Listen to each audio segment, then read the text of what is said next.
Tesle, I'm Lobsang Sengye, current tripper of the Tibetan administration based in India.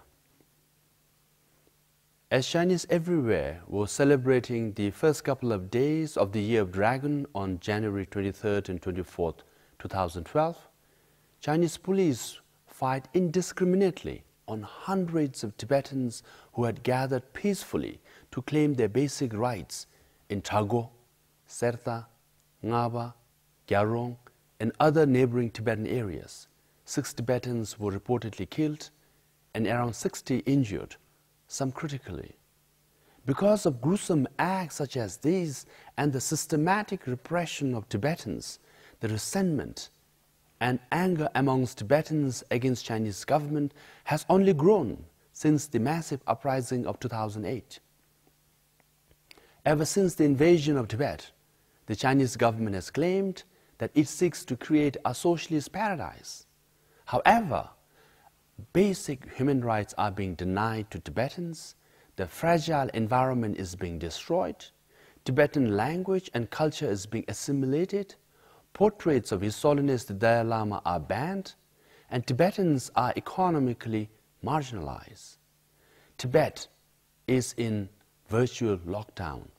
Foreigners have been barred from traveling to Tibet now, and the entire region is essentially under undeclared martial law. I urge the Chinese leadership to heed to the cries of the Tibetan protesters and those who have committed self-immolation. You will never address the genuine grievances of Tibetans and restore stability in Tibet through violence and killing. The only way to resolve the Tibet issue and bring about lasting peace is by respecting the rights of the Tibetan people and through dialogue. As someone deeply committed to peaceful dialogue, the use of violence against Tibetans is unacceptable and must be strongly condemned by all people in China and around the world.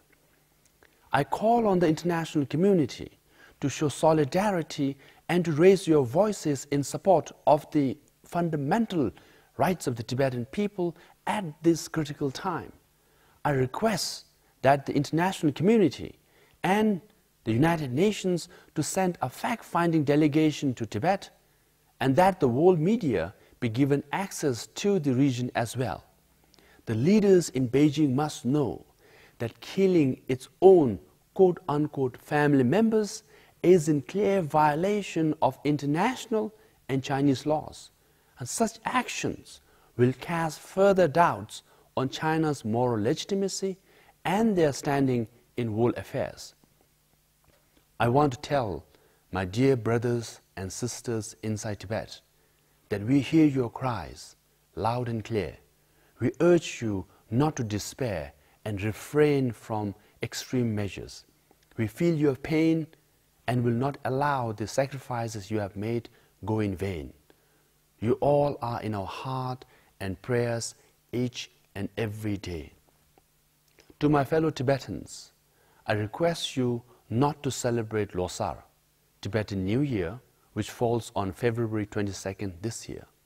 However, please observe the basic customary religious rituals such as going to the temple, burning incense, and making traditional offerings. To demonstrate our solidarity with Tibetans in Tibet, I urge Tibetans and our friends around the world to participate in a worldwide vigil on Wednesday, February 8th, 2012. Let's send a loud and clear message to the Chinese government that violence and killing of innocent Tibetans is unacceptable.